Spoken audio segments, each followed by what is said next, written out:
Hello and welcome to my channel. I'm Michaela Peters.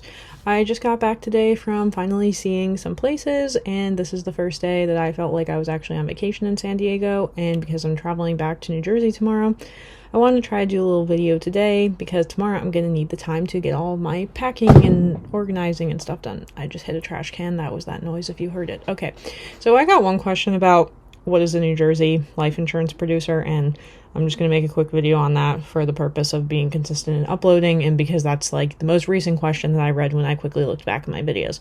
I know my English videos are significantly less interesting than the Russian ones, and the Russian ones are kind of the point of the channel because they help me keep up my Russian. I am thinking more about trying to like put together Finnish scripts and then just start speaking in Finnish and then letting everybody correct me, because judging by how much speaking in Russian for the past 9 months has helped me continue speaking in Russian better, I think it might actually help a lot. And I need to learn Finnish at some point because I want to get citizenship.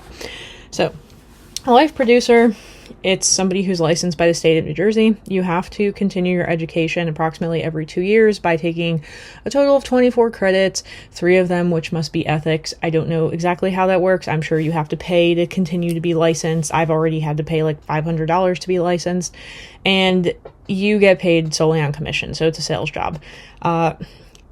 I talk a lot on this channel about how much I love my regular job, so this is really a side gig, but the idea is if you get very into it, you can become very successful at it and you can make a lot of money doing it. So for me, I think aside from waitressing and, doing a job I already do that I like, this seems like a job where there is like unlimited earning potential, and with me having properties I need to pay for, this seemed like a practical thing to do, even though I understand it takes a really long time to build your career. But I have a friend whose mom does this and makes like quite a bit of money doing it, so I was like, okay. And it's tied to financial literacy, which is one of my autistic interests, jokingly, not jokingly, like it sincerely is.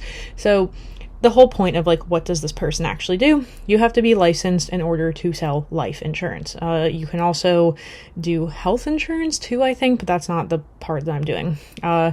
Clients can be all different kinds of people, and generally when people have dependents, they do like to get life insurance, when they have kids and God forbid something happens to them and the kids need to be paid for, or the spouse needs to be paid for if the spouse isn't working. We have a lot of traditional families in the US still where women don't work really.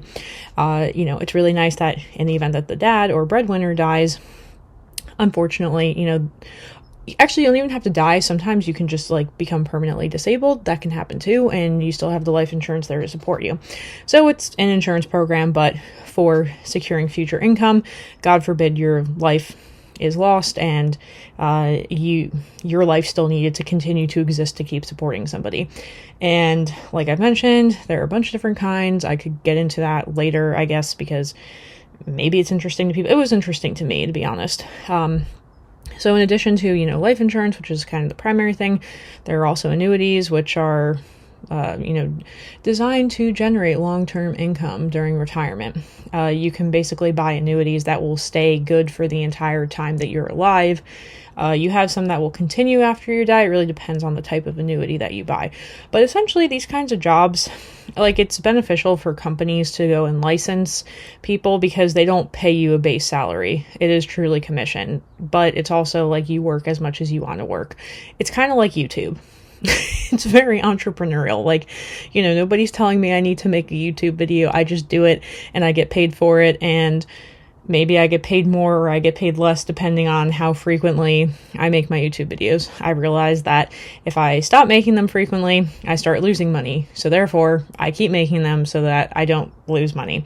That's kind of the point. And then I also realize that I make more money off of them when I'm in Finland as opposed to the US for some reason unbeknownst to me.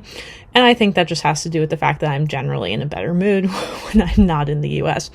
So whatever. But anyway, this job I think is cool because it does have the potential to help people in some capacity, because these are pretty powerful financial planning tools that not enough people know about.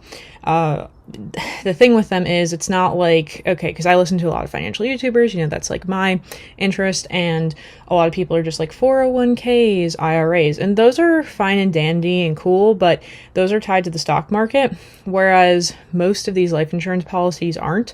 However, your money is a little bit more locked away with them. So it really depends on whether your goal, like how long-term your goals are. Granted, you can't touch an IRA until you're 59 and a half anyway, so kind of the same situation, and 401ks are a bit like that too. It's different ways to store your money for the future, because the sad reality is at some point, most people, it's not even that you'd like to retire, you kind of need to retire because you don't have the same level of energy as you once did. Soon I will be dealing with that eventually myself, even though people laugh at me for saying stuff like that.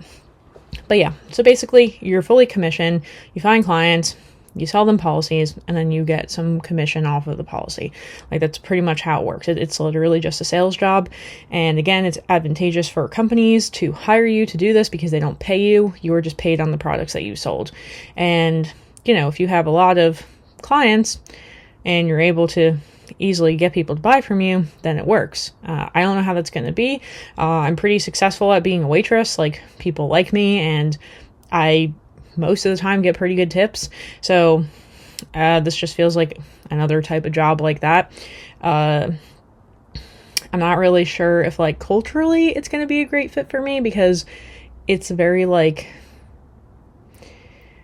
I'm trying to think of how to explain it. It's very like hustle culture, which is fine. That's not the problem. It's very social within like the group of people you're working with.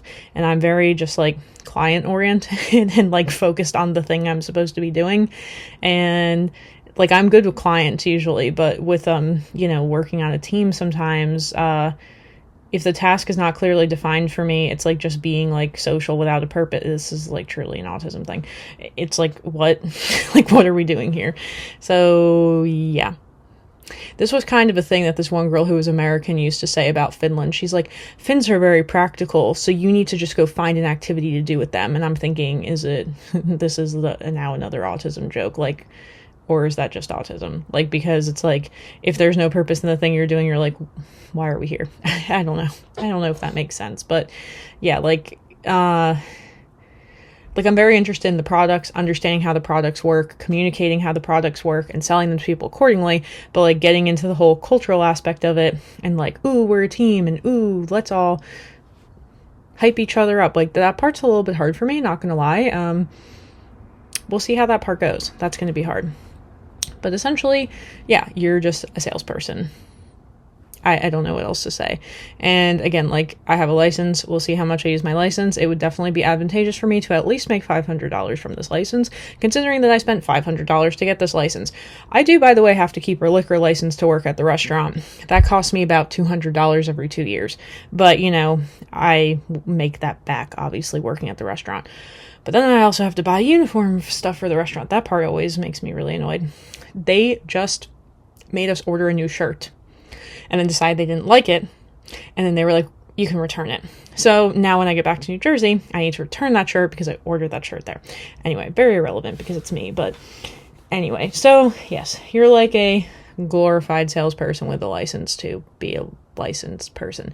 It's just that people can't sell you these. So like, these products are really cool and really powerful, but like, you can't just open an IRA independently or open a 401k through your job. Like, those you pretty much just go online and do it yourself. Like, you actually have to get somebody to sell you this thing to have access to this product. And that's the thing that makes it a little bit more complicated, I would say, than just using other methods of planning your financial future. So that's why it is interesting to me. Like, and I think it's a lot easier to sell things that you actually like or feel some sort of passion about. And like, now that I've seen how these things can be they can be used pretty powerfully for a source of financial leverage, I was like, that's really cool. And I was like, okay, like, I like this.